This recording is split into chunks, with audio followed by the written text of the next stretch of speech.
Captain Sarah Chen pressed her face against the observation deck window of the cargo freighter Meridian.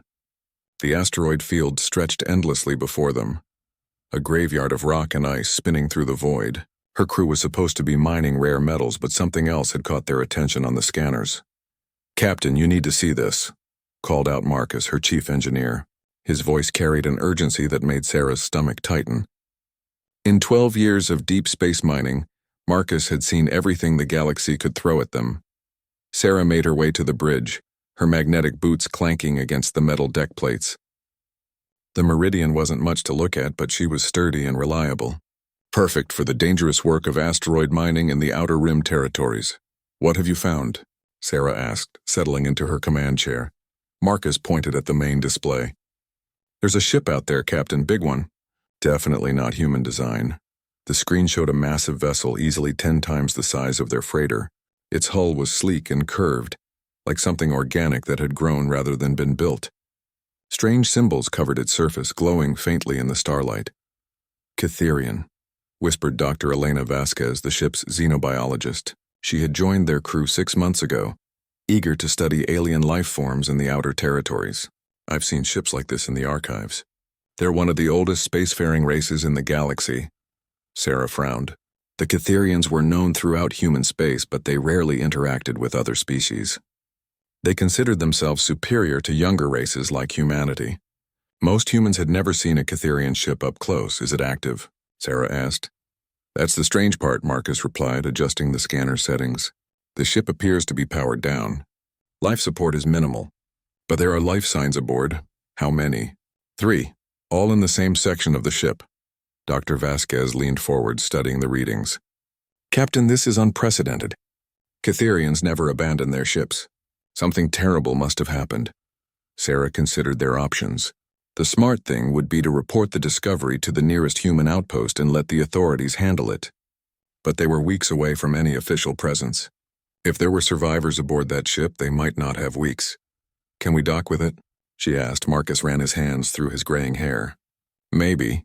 Their docking systems are completely different from ours, but I might be able to rig something." "Do it." "Captain," interrupted Lieutenant James Park, their security officer. "Regulations require us to report any alien contact immediately. We're not equipped for first contact situations." Sarah looked at the young man.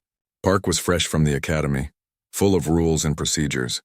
He meant well, but sometimes the rules didn't account for reality. "Those regulations assume we have backup in proper facilities," Sarah replied. "Out here, we're on our own. If those are survivors, they need help now." 2 hours later, Marcus had successfully created a makeshift docking tube between the ships. The Catherian vessel was even more impressive up close. Its hull seemed to shimmer and shift as if it were alive. "Atmosphere on the other side is breathable," Dr. Vasquez reported, checking her scanner readings. "Gravity is a bit heavier than Earth normal, but manageable." Sarah suited up with Park and Vasquez for the boarding party. Marcus would stay behind to monitor both ships. As they stepped through the airlock, Sarah felt a chill that had nothing to do with the temperature. The interior of the Catherian ship was unlike anything she had ever seen. The corridors were wide and curved with no sharp angles anywhere. Soft bioluminescent panels provided a gentle blue-green light. The walls themselves seemed to pulse rhythmically, like a heartbeat. "This way," Dr. Vasquez said, following her scanner toward the life signs. They moved deeper into the ship, their footsteps eerily silent on the soft floor material. Sarah noticed that everything seemed designed for beings much larger than humans. The Catherians were known to be tall and elegant, with forearms and features that reminded many humans of large cats. As they approached the source of the life signs, they began to hear something that made them all stop in their tracks. It was a low, mournful sound like singing or crying, the universal language of grief. "Through here," Dr. Vasquez whispered, pointing to an opening ahead. They entered what appeared to be a living area. Soft furniture was arranged around a central area where plants grew in impossible spirals toward the ceiling. The air smelled of flowers and something else, something sad. In the center of the room they found them. The adult Catherian was massive, easily 8 feet tall even lying down. Her forearms were wrapped protectively around 2 smaller forms. Her fur was a beautiful golden color, marked with darker stripes. Her large eyes, so much like those of an earth lion, were closed in pain. The 2 cubs were tiny by comparison, probably no bigger than human children. Their fur was lighter than their mother's, with spots instead of stripes. They made soft mewing sounds as they pressed close to her. "She's dying," Dr. Vasquez said softly, checking her medical scanner. "Radiation poisoning, but not from any natural source." This was deliberate. Sarah felt a cold anger building in her chest. Someone poisoned her? It appears so. The cubs show early signs of the same poisoning, but they're younger and stronger. They might survive with proper treatment.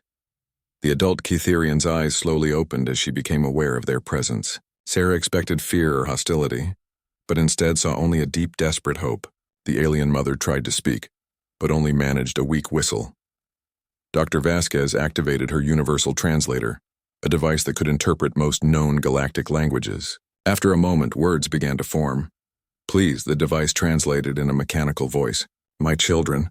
Save my children." Sarah knelt down beside the dying mother, ignoring Park's nervous shuffling behind her. She reached out slowly and placed her hand on one of the Ketherian's arms. The fur was incredibly soft, and she could feel the alien strength fading. "We'll help them," Sarah promised, not knowing if the translator would convey her meaning properly. The Ketherian mother's eyes closed in relief. With her last strength, she pushed the cubs toward Sarah. The small aliens looked up at her with huge, trusting eyes that reminded her painfully of her own daughter back on Earth. As the mother's breathing stopped, Sarah found herself holding two alien children who had just become orphans. The cubs made soft crying sounds and tried to burrow into her arms, seeking comfort from the only warm presence left in their world. "Captain," Park said quietly, "what do we do now?" Sarah looked down at the cubs, then at the body of their mother, then at her own crew. She thought about regulations and proper procedures and first contact protocols. Then she thought about two children who would die without help. "Now," she said, "we save them." The cubs wouldn't stop crying. For 3 days aboard the Meridian, their heartbroken wails echoed through the corridors, making even the hardest crew members wipe their eyes. Sarah had seen plenty of tragedy in space, but nothing quite like this. Dr. Vasquez worked around the clock in the medical bay, treating the radiation poisoning with every tool at her disposal. The cubs, who she estimated to be about 5 years old in human terms, were responding to treatment, but their emotional trauma was another matter entirely. "They won't eat," Dr. Vasquez reported during the morning briefing. "I've tried every protein supplement we have, but they just push it away." "What do they eat normally?" Marcus asked, sipping his coffee. The engineer had barely slept since they'd brought the cubs aboard, constantly monitoring the ship's systems to ensure everything was running perfectly. The ship's database had some information, but it's encrypted. From what I can tell, Ketherians are omnivores, similar to humans but with different nutritional needs. The cubs should be able to digest our food, but they're refusing everything. Sarah rubbed her temples. She hadn't slept much either. Every time she closed her eyes, she saw the mother's face and heard her final words. "Maybe they don't understand that it's safe to eat. Or maybe they don't trust us," added Lieutenant Park. He had been quiet since the rescue, clearly struggling with the situation. Think about it from their perspective. Strangers killed their mother, and now different strangers are trying to feed them. They must be terrified. Dr. Vasquez nodded thoughtfully. That makes sense. In most species, cubs learn what's safe to eat by watching their parents. Without that guidance, they might think our food is poison. "So what do we do?" Marcus asked. Sarah stood up. "I'll eat with them. Show them it's safe." The medical bay had been converted into a temporary nursery. The cubs huddled together on a pile of blankets, their golden fur matted and dull. When Sarah entered, they pressed closer together, their large eyes tracking her every movement. Sarah moved slowly, talking in a soft, gentle voice, even though she knew they couldn't understand her words. Tone was universal, though. Even alien children could recognize kindness. "Hey there, little ones," she said, sitting cross-legged on the floor a few feet away. "I brought lunch." She had a tray with simple foods, bread, some fruit, and a protein bar. Nothing that would be harmful to the cubs, according to Dr. Vasquez's research. Sarah made a show of eating each item, chewing slowly and making satisfied sounds. The cubs watched with intense curiosity. After a few minutes, the larger of the two, a male with distinctive white markings around his eyes, crept closer. He sniffed at the bread Sarah held out, then quickly retreated. "It's okay," Sarah said, breaking off a piece and eating it herself. "See? Safe." It took an hour, but eventually the male cub took a small bite. His sister followed a few minutes later. Soon they were eating eagerly, their small hands surprisingly dexterous as they handled the human food. That breakthrough was just the beginning. Over the following days, Sarah spent more and more time with the cubs. She learned that the male was bold and curious, always the first to investigate new things. The female was quieter but more observant, studying everything carefully before acting. They began to respond to their names. Dr. Vasquez had found references in the ship's database that helped with pronunciation. The male was called something that sounded like Kenji to human ears, while the female was Arya. Sarah practiced saying their names until she could manage the subtle whistles and clicks that were part of Catherian speech. The cubs started following Sarah around the ship, their small feet pattering behind her as she went about her duties. Marcus rigged up a harness system so they could safely accompany her to different sections without floating away in the low-gravity areas. "They've imprinted on you," Dr. Vasquez observed one evening as Sarah tucked the cubs into their makeshift bed. "You've become their surrogate parent." Sarah watched as Kenji and Arya curled up together, their breathing slowly becoming synchronized as they fell asleep. "I didn't plan for this to happen." "But you're not sorry it did," Sarah smiled. "No, I'm not." The crew had initially been nervous about having alien children aboard, but they quickly warmed to the cubs. Marcus taught them basic engineering concepts, showing them how the ship's systems worked. They were remarkably intelligent, picking up concepts that would challenge human children twice their age. Lieutenant Park, despite his initial concerns about regulations, became particularly attached to Arya. She seemed to sense his gentle nature and would often seek him out when she was frightened or confused. Park started learning basic Catherian words to communicate with her better. "They're not just intelligent," Dr. Vasquez noted during another briefing. "They're advancing rapidly. Kenji can already operate the door controls, and Arya figured out how to adjust the lighting in their room. Their brains are developing much faster than human children. This rapid development brought new challenges. The cubs became more curious and adventurous as they grew stronger. Kenji managed to access a maintenance shaft and spent an hour exploring the ship's inner workings before Marcus found him. Arya learned to mimic the sounds of the ship's computers and could perfectly reproduce Marcus's voice, much to everyone's amazement. But with their growing intelligence came deeper questions about their future. "We need to decide what we're going to do with them," Lieutenant Park said during a private meeting with Sarah. "They can't stay on a mining ship forever." "The nearest Catherian space is 6 months away," Sarah replied. "And we don't even know if they'd be welcomed. For all we know, these cubs were abandoned for a reason." Dr. Vasquez had been researching Catherian culture in the ship's database. What she found was disturbing. "Catherians have a rigid caste system," she explained. "These cubs show signs of being from a warrior caste, based on their markings and genetic markers I've identified. But if they were abandoned, it might be because they were considered defective somehow." "Defective how?" Sarah asked. "I'm not sure. Maybe they were deemed too small, or their mother broke some cultural taboo. Catherians don't abandon their young lightly. Something serious must have happened." The weight of responsibility settled on Sarah's shoulders like a heavy blanket. These weren't just any alien children. They were refugees from their own people, with nowhere else to go. That night, as she sat with the cubs in their room, Arya looked up at her with those large, trusting eyes and spoke her first clear human word. "Mama." Sarah felt tears streaming down her face as she gathered both cubs into her arms. Kenji joined his sister, pressing his small, furry head against Sarah's shoulder. "Mama," he repeated, the word slightly different in his deeper voice. In that moment, Sarah realized that the question wasn't what to do with the cubs. The question was how to build a life for her new family in a galaxy that might not accept them. Outside the small room, the stars continued their eternal dance, indifferent to the small miracle taking place aboard a human mining ship. But for Sarah Chen and her crew, everything had changed. They were no longer just miners scraping a living from asteroids. They had become something much more important. They had become a family. 3 months had passed since the rescue, and life aboard the Meridian had settled into a comfortable routine. The cubs had grown noticeably, their limbs longer and their voices deeper. Kenji now stood almost 4 feet tall, while Arya was slightly smaller but no less impressive. Their intelligence continued to amaze the crew daily. Sarah was reviewing mining reports in her quarters when the alarm sounded. 3 sharp blasts meant unknown contact, and in the outer rim territories, unknown usually meant trouble. Captain to the bridge. Marcus's voice crackled over the comm system. We have visitors. Sarah found her crew at their stations, faces tense. On the main screen, 3 sleek ships approached in a tight formation.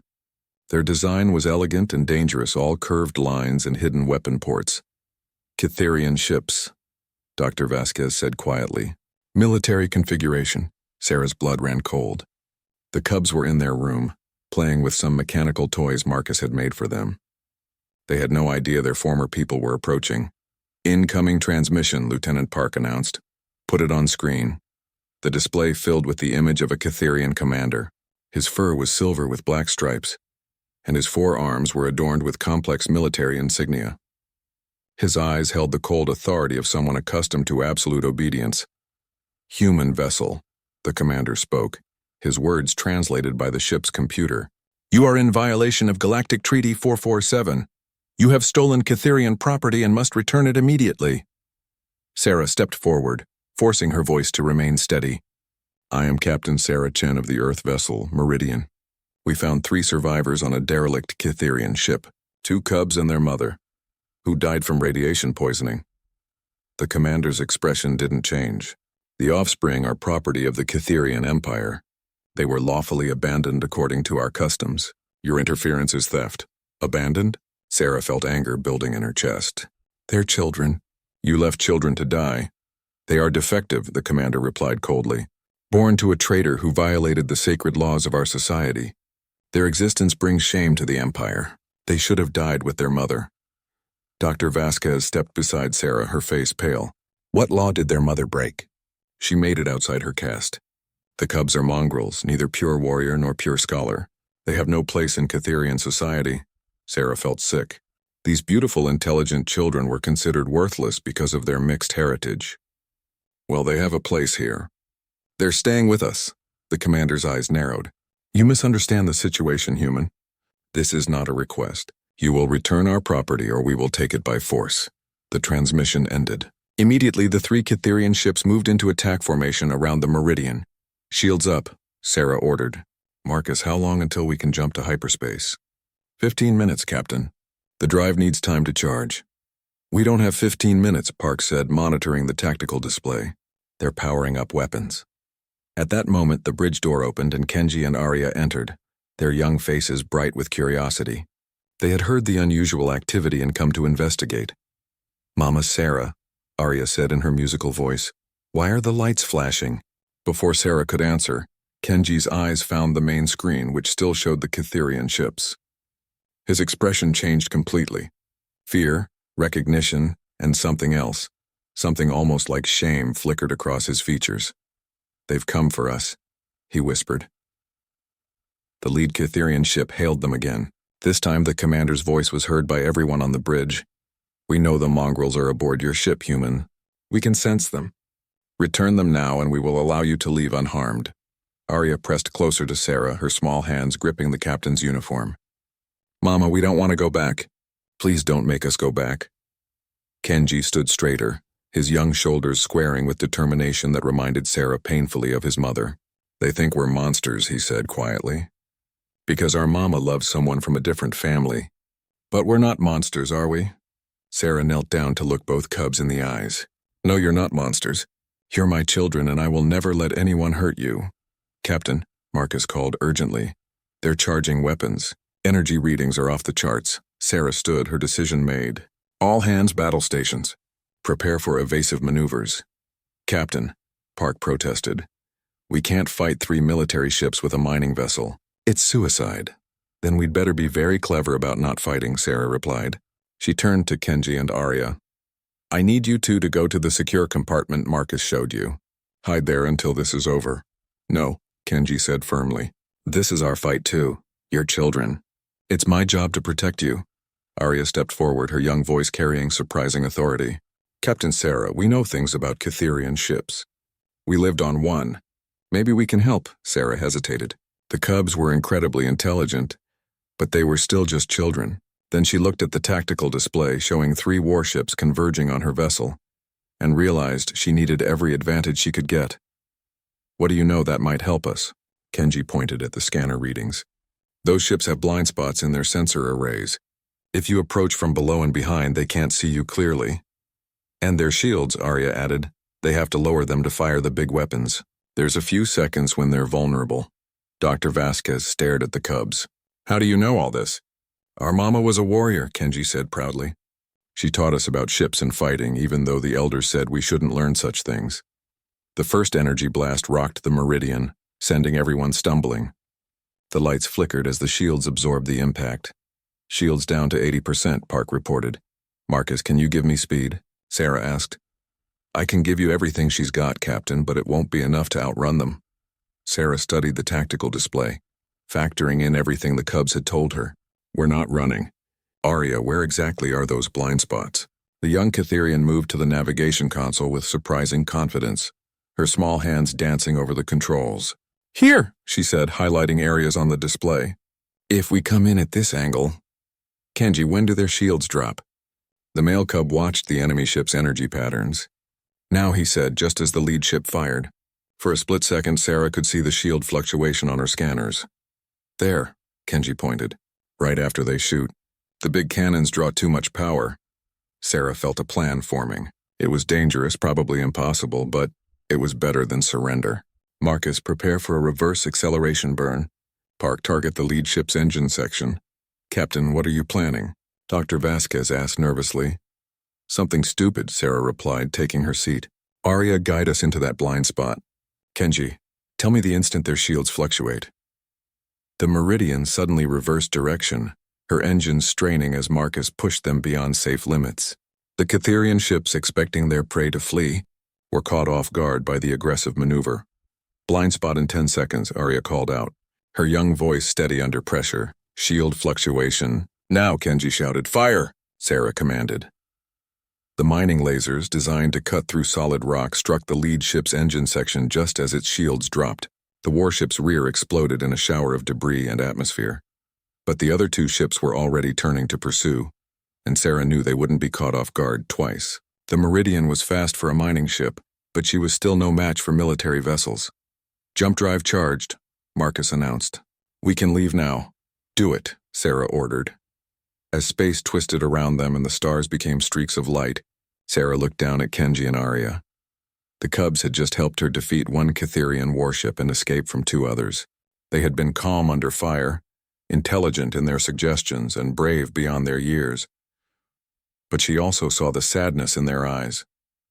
They had just fought against their own people who saw them as defects and wanted them dead. I'm sorry, Sarah said quietly, gathering them into her arms. I'm sorry your own people treat you this way. It's okay, Mama, Arya whispered. We have a new people now. We have you. As the Meridian raced through hyperspace toward an uncertain future, Sarah realized that their troubles were just beginning. The Catherian Empire would not forget this incident. They would be hunted, marked as criminals for the crime of protecting two innocent children. But as she held Kenji and Arya close, Sarah also realized something else. She would face any danger, fight any enemy, and defy any authority to keep her family safe. The cubs weren't just alien refugees anymore. They were her children, and she would move heaven and earth to protect them. The colony world of New Haven appeared on the main screen like a blue-green jewel against the black of space. Sarah had chosen this destination carefully after weeks of research. New Haven was an independent human settlement, far from the major trade routes and the watchful eyes of either Earth or Catherian authorities. Population 12,000, Dr. Vasquez read from her tablet. Mixed agricultural and light manufacturing economy. No military presence. Looks peaceful. Peaceful is what we need right now, Sarah replied, watching Kenji and Arya press their faces against the observation window. In the 6 months since they'd escaped from the Catherian ships, the cubs had grown dramatically. Kenji now stood nearly 5 feet tall. His voice had deepened, and he moved with the controlled grace of his warrior heritage. Arya was smaller but no less impressive, her keen intelligence evident in everything she did. Are we going to live there, Mama? Arya asked, her English now perfect despite the musical accent that marked her alien origins. Maybe, Sarah said carefully. We need to see if they'll accept us first. Lieutenant Park looked up from his communication console. Captain, we're receiving a hail from the planet. Colony administrator requesting our identity and purpose. Put them through. A middle-aged woman appeared on the screen, her face weathered by years of frontier life. She wore the practical clothing of a working colonist, and her eyes held the wariness common to people living on the edge of civilized space. This is Administrator Helen Garrett of New Haven Colony. Please state your business here. Sarah stepped forward. Administrator Garrett, I'm Captain Sarah Chen of the independent vessel, Meridian. We're requesting permission to land and speak with you about a sensitive matter. Garrett's eyes narrowed slightly. What kind of sensitive matter? Sarah hesitated. There was no easy way to explain their situation. We have refugees aboard our ship. Children who need a safe place to live. Refugees from where? Before Sarah could answer, Kenji stepped into view of the camera. The effect on Administrator Garrett was immediate. Her eyes widened and she sat back in her chair. Is that a Catherian? She asked, her voice barely a whisper. Yes, Sarah replied. They're my adopted children. Their mother was murdered and their own people consider them outcasts. They need sanctuary. Administrator Garrett stared at the screen for a long moment. Captain Chen, you're asking me to harbor alien refugees from one of the most powerful civilizations in the galaxy. Do you understand what that could mean for my colony? I understand you're taking a risk, Sarah said. But these children are innocent. They've done nothing wrong except be born to parents from different castes. Arya moved to stand beside her brother, and Sarah saw Garrett's expression soften slightly. Whatever else the administrator thought about aliens, she could clearly recognize children in need. Land at coordinates I'm transmitting now, Garrett said finally. You have 1 hour to make your case. The Meridian touched down in a large field outside New Haven's main settlement. Sarah gathered her crew and the cubs for what might be the most important meeting of their lives. As they walked toward the cluster of buildings that made up the colony's center, Sarah noticed people stopping their work to stare. Most had probably never seen a Catherian before, let alone 2 young ones walking calmly among humans. Administrator Garrett met them at the colony's administrative building, a simple structure built from local wood and stone. She was accompanied by several other colonists, including a man who wore the insignia of the colony's security chief. Before we begin, Garrett said, I need to know exactly what happened. Why are Catherian children traveling with humans? Sarah told the story from the beginning, describing their discovery of the derelict ship, the dying mother's plea, and their subsequent encounters with Catherian military forces. The colonists listened in silence, their expressions ranging from amazement to concern. When Sarah finished, Security Chief David Morrison spoke up. You're fugitives from the Catherian Empire. If they track you here, they could demand we turn over the cubs. That could mean war. With respect, Chief Morrison, Dr. Vasquez interjected, New Haven is an independent colony. You're not bound by any treaties with the Catherian Empire. No, but we're also not strong enough to fight them if they decide to take what they want by force. During this exchange, Sarah noticed that Kenji and Arya had remained perfectly still and quiet. Their training as Catherian cubs had taught them when to speak and when to listen. But she also saw the tension in their postures, the way they held themselves ready to flee at a moment's notice. May I speak? Arya asked politely. Administrator Garrett looked surprised. Of course. Arya stepped forward with the poise of someone much older than her apparent age. Administrator Garrett, we understand that helping us puts your people at risk. We don't want to bring trouble to anyone, but we also can't go back to our birth people. They would kill us not because we've done anything wrong, but because of who our parents were. Kenji nodded. We're willing to work for our place here. We're strong. We learn quickly and we can contribute to your colony. We don't ask for charity, only a chance to prove ourselves. Morrison's expression softened slightly. You speak very well for children. Catherian cubs mature quickly, Arya explained. Our minds develop faster than our bodies. In human terms, we may look like teenagers, but we have the mental capacity of adults. What kind of work could you do? Garrett asked. Kenji's eyes lit up. I'm good with machines. Mark has taught me about ship systems, but I think I could learn about farming equipment or manufacturing. I like building things. And I'm interested in medicine and biology, Arya added. Dr. Vasquez has been teaching me about human and Catherian physiology. I think I could help with medical research or agricultural science. Sarah watched the colonists' faces as they listened to the cubs speak. She could see their preconceptions changing. their initial fear giving way to curiosity and even admiration. "There's something else you should know," Dr. Vasquez said. "These cubs possess remarkable intelligence and physical capabilities. They could be valuable assets to any community willing to accept them." Administrator Garrett looked thoughtful. "What about the cultural differences? Catherians have very different social structures than humans." "That's true," Arya acknowledged.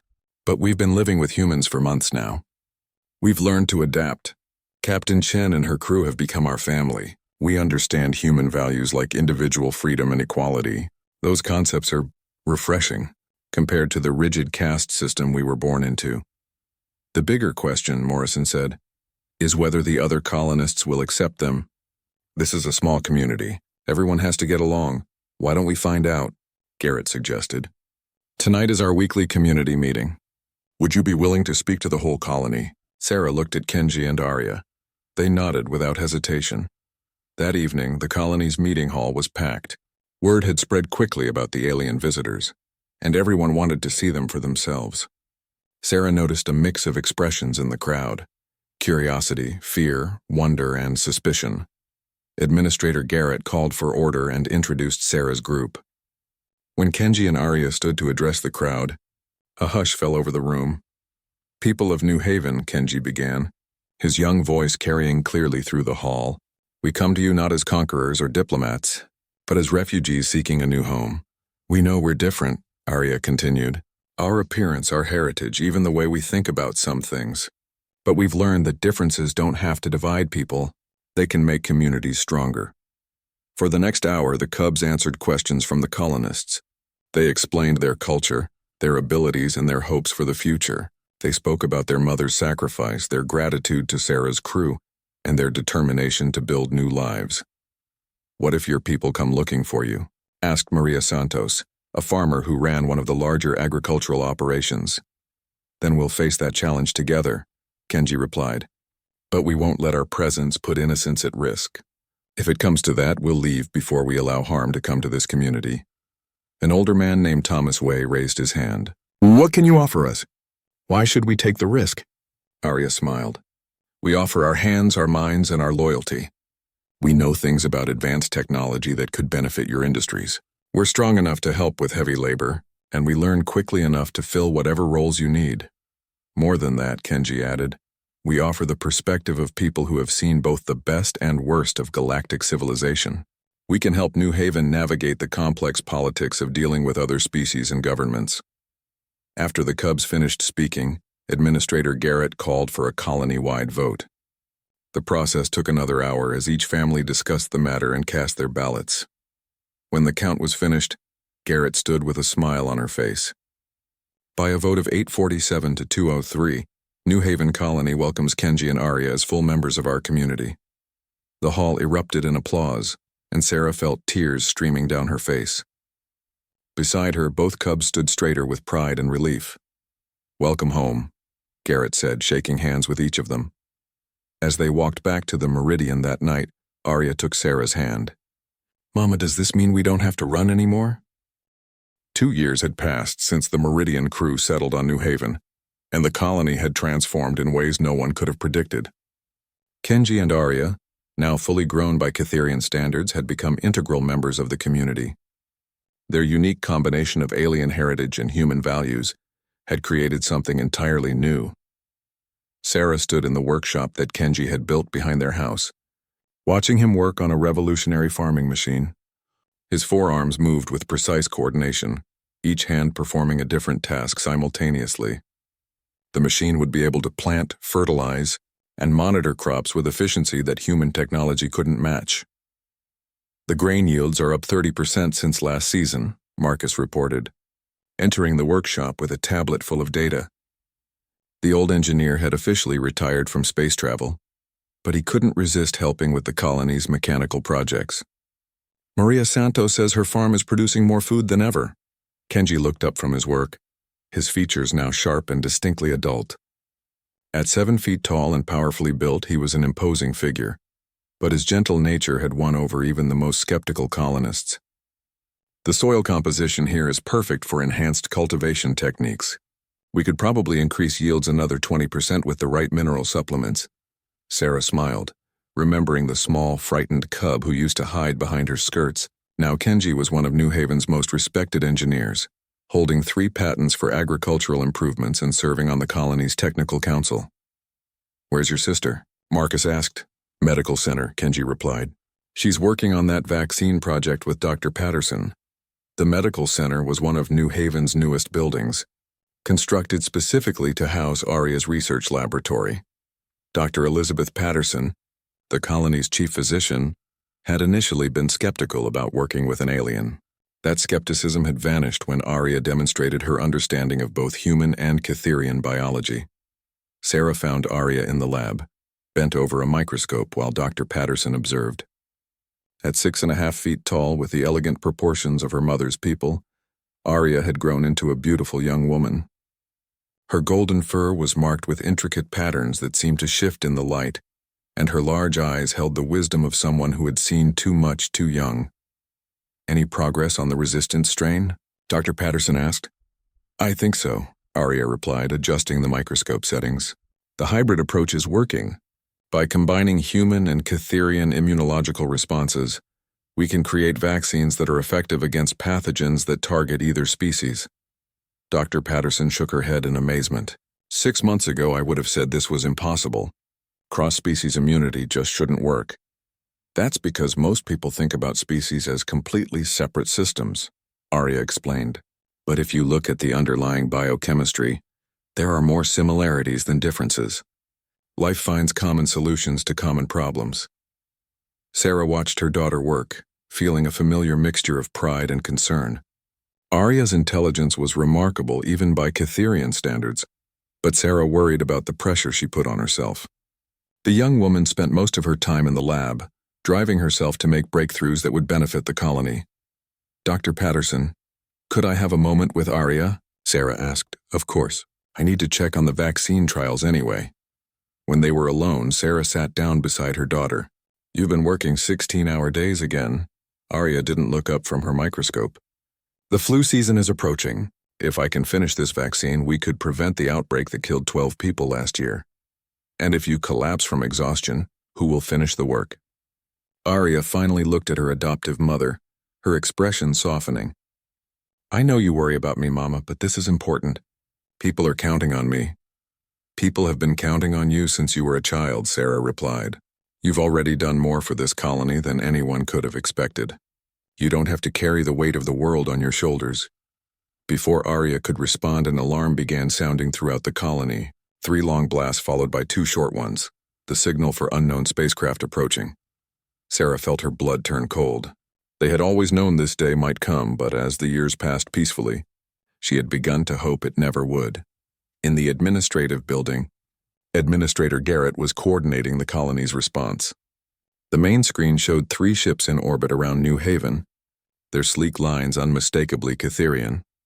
"They're hailing us," reported Communications Officer Linda Park, Lieutenant Park's younger sister who had joined the colony the previous year. "Put them through," Garrett said grimly. The screen filled with the image of a Catherian commander, but this one was different from the silver-furred military officer they had encountered years before. This commander's fur was golden with black markings, and her bearing suggested wisdom rather than aggression. "Greetings, people of New Haven," the commander said, her words translated by the colony's computers. "I am Fleet Commander Thesera of the Catherian Diplomatic Corps. I come seeking audience with the human Sarah Chen and the cubs known as Kenji and Aria." Sarah stepped forward, flanked by both of her adopted children. "I am Sarah Chen. What do you want with my children?" Commander Thesera's expression was unreadable. "Captain Chen, much has changed in the Catherian Empire since your departure, with the offspring. I wish to discuss matters that affect both our peoples. If you're here to take them back, you're wasted the trip," Sarah said firmly. "I am not here to take anyone," Thesera replied. "I am here to offer them something that was denied to them at birth: recognition." Kenji stepped forward, his posture alert but not hostile. "What kind of recognition?" "The right to represent their clan in the Imperial Council," Thesera said. "Your mother's actions in protecting you have been reassessed. She is now considered a hero who died defending the principles of justice and honor." Aria's eyes widened. That's impossible. We were told she was a traitor. Your mother's crime was loving someone outside her caste, Thesara explained. But her greater action was choosing to save her children rather than submit to an unjust law. The Empire has evolved in its thinking about such matters. Sarah felt a chill of suspicion. Why the sudden change of heart? Thesara's expression became almost embarrassed. Because of you, Captain Chen. Your story has spread throughout the galaxy. A human ship captain who fought 3 military vessels to protect alien children, who adopted them as her own despite the danger to herself and her crew. Your actions have forced many species to re-examine their assumptions about humanity and about the value of individual choice over rigid tradition, Kenji added quietly. Precisely. Thesara nodded. The cubs you rescued have become symbols of change throughout Catherian space. Young people point to them as examples of what's possible when we move beyond the limitations of caste. There have been reforms, protests, even political movements demanding greater freedom. Dr. Vasquez, who had been listening quietly, spoke up. You're saying they've become inspirational figures without even knowing it? Their very existence challenges the old ways, Thesara confirmed. Mixed caste individuals were once considered abominations. Now they are seen by many as the future of our species.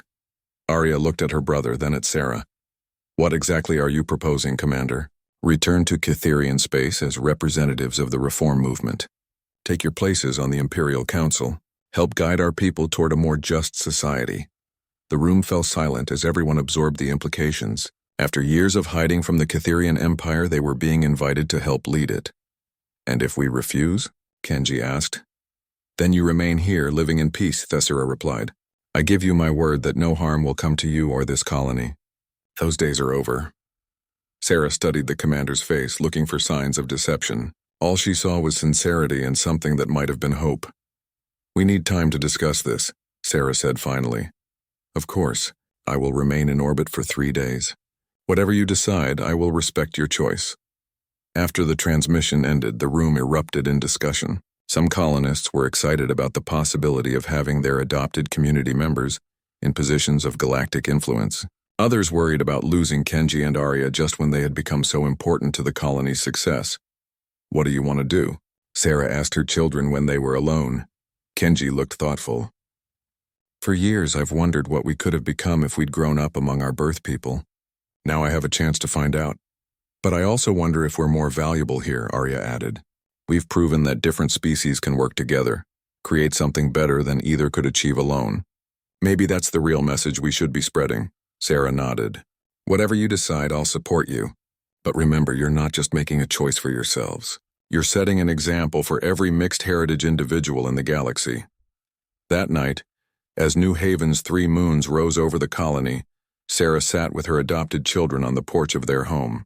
They had been given an incredible opportunity, but also an enormous responsibility. The decision they made would echo across the stars, influencing the futures of countless beings they would never meet. But for now, they were simply a family watching the Gur. The decision had been made. After 3 days of discussion with the entire colony, Kenji and Arya chose to accept Commander Thesara's offer. But they insisted on terms that reflected the values they had learned among humans. They would serve as cultural ambassadors, not just Catherian council members, and they would retain their citizenship in New Haven. Sarah stood on the landing platform, watching the elegant Catherian shuttle that would take her children to their destiny. The last year had been a whirlwind of preparation. Kenji and Arya had studied Catherian politics, law, and diplomatic protocol while continuing their work for the colony. They were ready, but Sarah's heart was breaking. It's not goodbye forever, Mama, Arya said, embracing Sarah with all 4 arms. We'll visit every few months, and you're always welcome in Catherian space. I know, Sarah whispered, fighting back tears. I'm just proud of you both. And terrified. Kenji joined the embrace, his massive frame dwarfing both women. We wouldn't be who we are without you. Everything we learned about courage, compassion, and standing up for what's right came from watching you. Dr. Vasquez, Marcus, and the rest of the original Meridian crew had gathered to see them off. Lieutenant Park, now Security Chief Park, saluted smartly.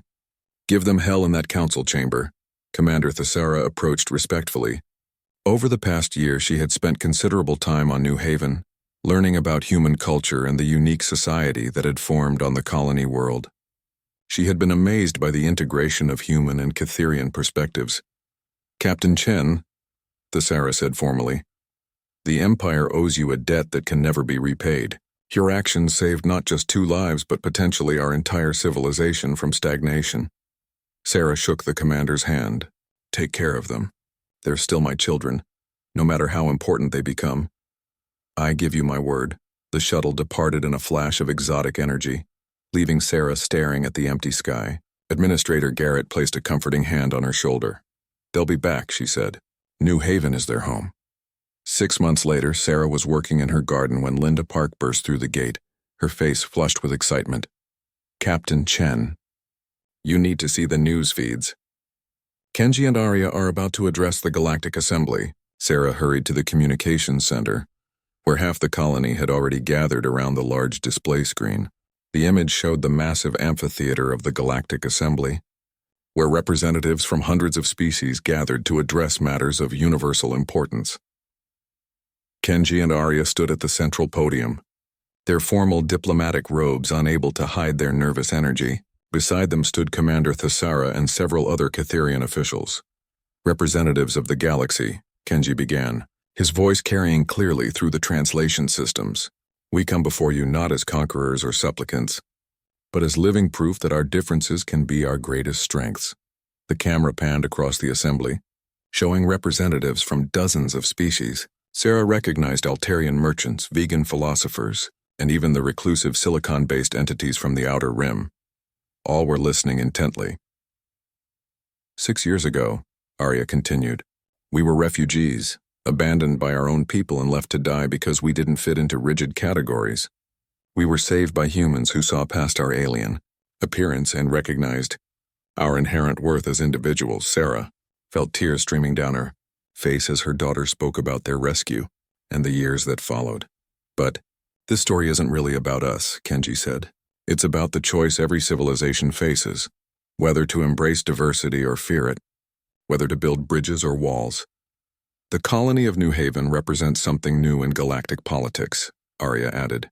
"Not human supremacy or Cytherian dominance, but true cooperation between species.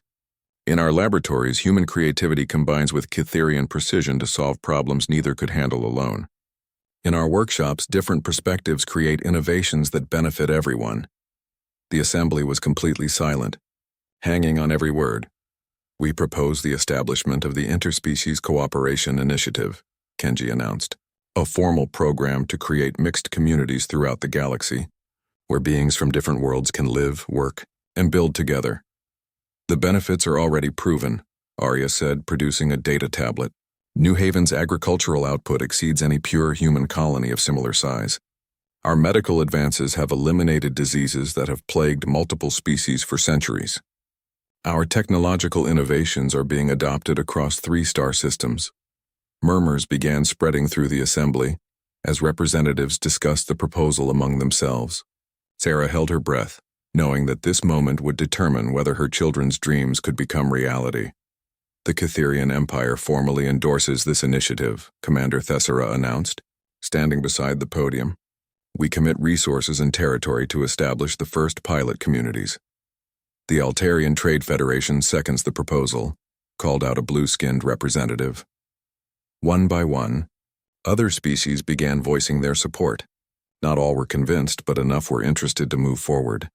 "The motion carries," announced the Assembly President, an ancient being whose species Sarah didn't recognize. "The Interspecies Cooperation Initiative is hereby established." With Kenji and Arya of New Haven as its first directors, the Assembly erupted in applause, and Sarah found herself cheering along with her fellow colonists. Her children had just changed the galaxy, but even as she celebrated, Sarah noticed something troubling on the news feeds. Protests were erupting on several worlds, demonstrations by groups opposed to increased alien contact.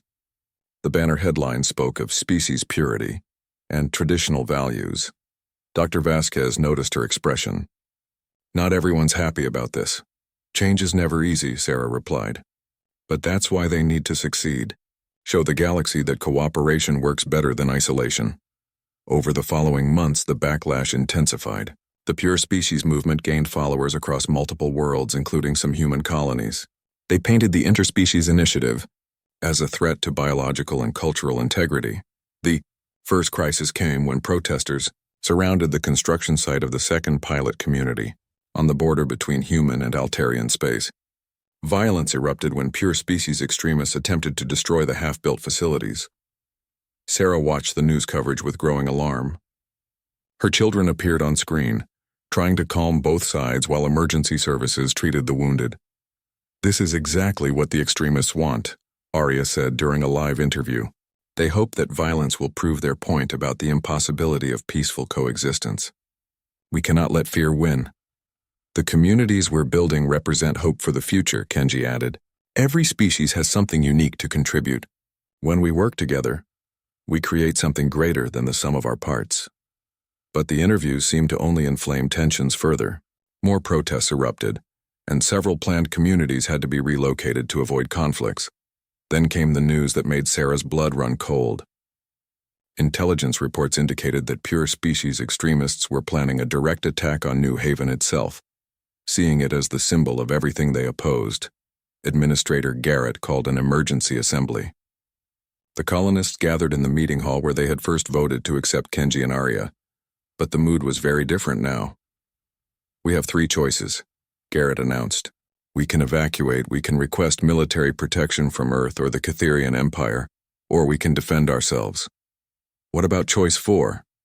Asked Thomas Way, the elder who had questioned the Cubs years earlier. "We can show these extremists what they're really afraid of." "What do you mean?" Dr. Patterson asked.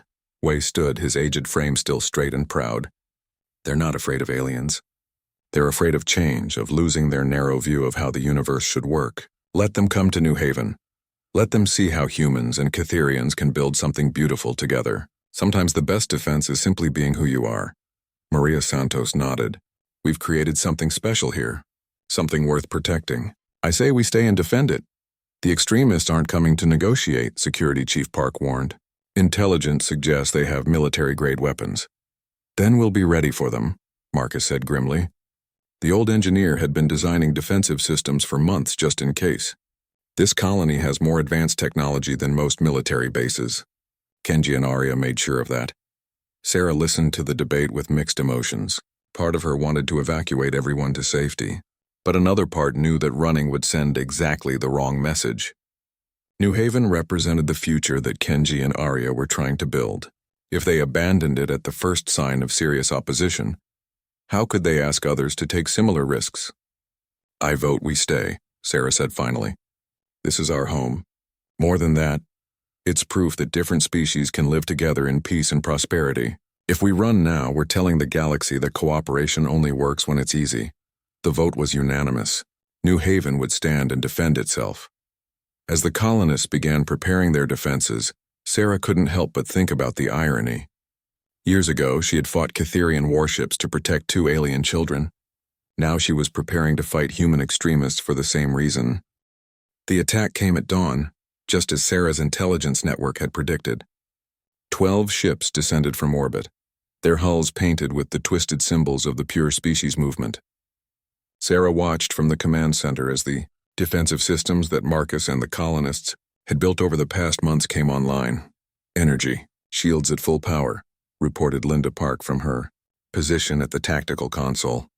"Defensive turrets are tracking the incoming ships." Sarah opened a communication channel to the attacking fleet. "Pure species vessels, this is Captain Sarah Chen of New Haven Colony. You are trespassing on sovereign territory. Withdraw immediately or face defensive action." The response came as a barrage of weapons fire that lit up the morning sky. The energy shields flared as they absorbed the impact, but held firm. "So much for diplomacy," muttered Security Chief Park, his hands dancing over the weapon controls. Returning fire. The defensive turrets, upgraded with hybrid human Catherian technology, responded with devastating accuracy. Within minutes, 3 of the attacking ships were disabled and retreating, but Sarah knew this was just the beginning. The pure species movement wouldn't give up easily, and they had resources throughout human space. "Captain Chen," came a familiar voice over the communication system. "This is Kenji. We're 2 hours out with a Catherian diplomatic escort." Sarah felt relief flood through her. "It's good to hear your voice, but you shouldn't be coming here. It's too dangerous." New Haven is our home. Arya's voice joined the conversation. We're not going to let extremists destroy what we've built together. Besides, Kenji added with a hint of humor in his voice, we brought friends. On the tactical display, Sarah watched as a full Catherian battle fleet dropped out of hyperspace, followed by ships bearing the insignia of a dozen other species. The pure species attackers suddenly found themselves vastly outnumbered. Attention, pure species vessels, came the voice of Commander Thesara.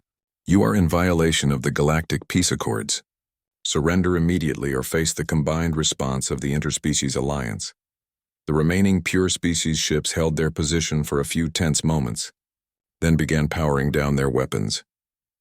We surrender, came a sullen transmission from their lead ship. As the immediate threat ended, Sarah felt a mixture of relief and sadness. They had won this battle, but the war for the future of interspecies relations was far from over. Hours later, Sarah stood in the colony's meeting hall, watching as representatives from dozens of species filed in for an emergency session of the newly formed Interspecies Alliance. Kenji and Arya flanked her, their formal diplomatic robes somehow making them look both more adult and more alien than she remembered. The attack on New Haven represents a turning point, Kenji addressed the assembly. Pure species extremists have moved from protest to violence, forcing us to choose between our principles and our safety.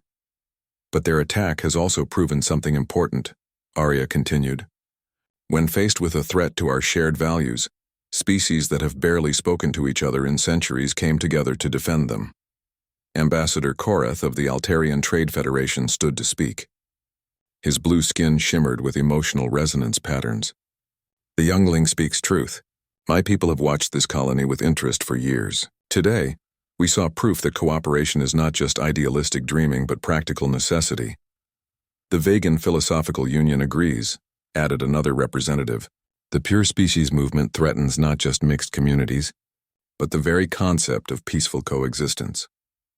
Sarah listened as speaker after speaker voiced their support for the interspecies initiative and their condemnation of the extremist attack. It was gratifying, but she couldn't shake the feeling that something fundamental had changed. Dr. Vasquez, who had been monitoring communication intercepts, confirmed her fears. The attack was just the beginning. Intelligence reports suggest the pure species movement is planning coordinated strikes against mixed communities throughout the galaxy. Then we need to be ready for them, Kenji said firmly.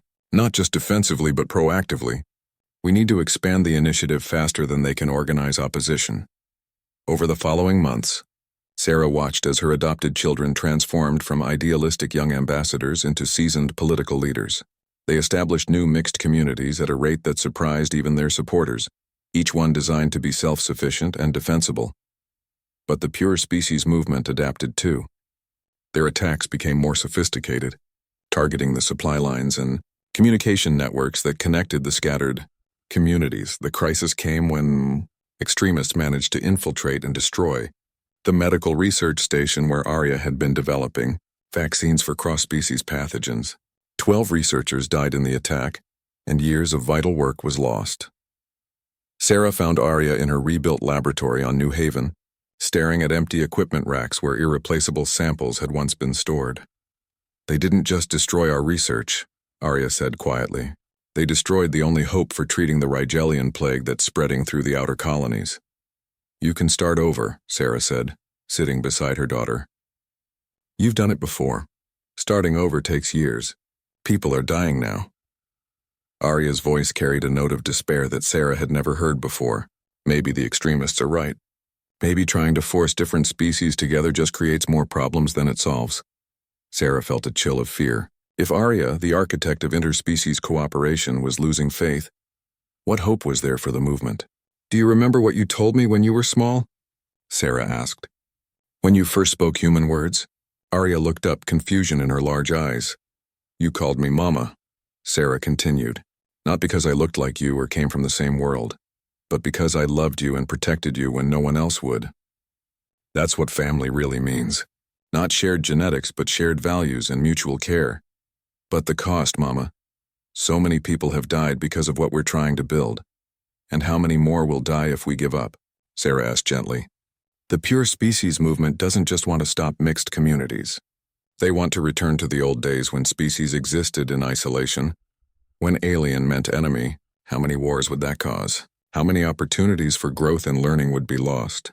Before Arya could respond, an urgent message came through on the colony's communication system. Kenji's face appeared on the screen, his expression grim. Arya, Sarah, you need to see this. The Galactic Assembly is calling an emergency session. The Pure Species movement has gained enough support to force a vote on banning all interspecies communities. Sarah felt her heart sink. After all their progress, after all the sacrifices, it might come down to a simple vote that could undo everything they had built. What are our chances? Arya asked. Not good, Kenji admitted. Fear is a powerful motivator, and the extremists have been very effective at spreading it. We need something dramatic to change the momentum.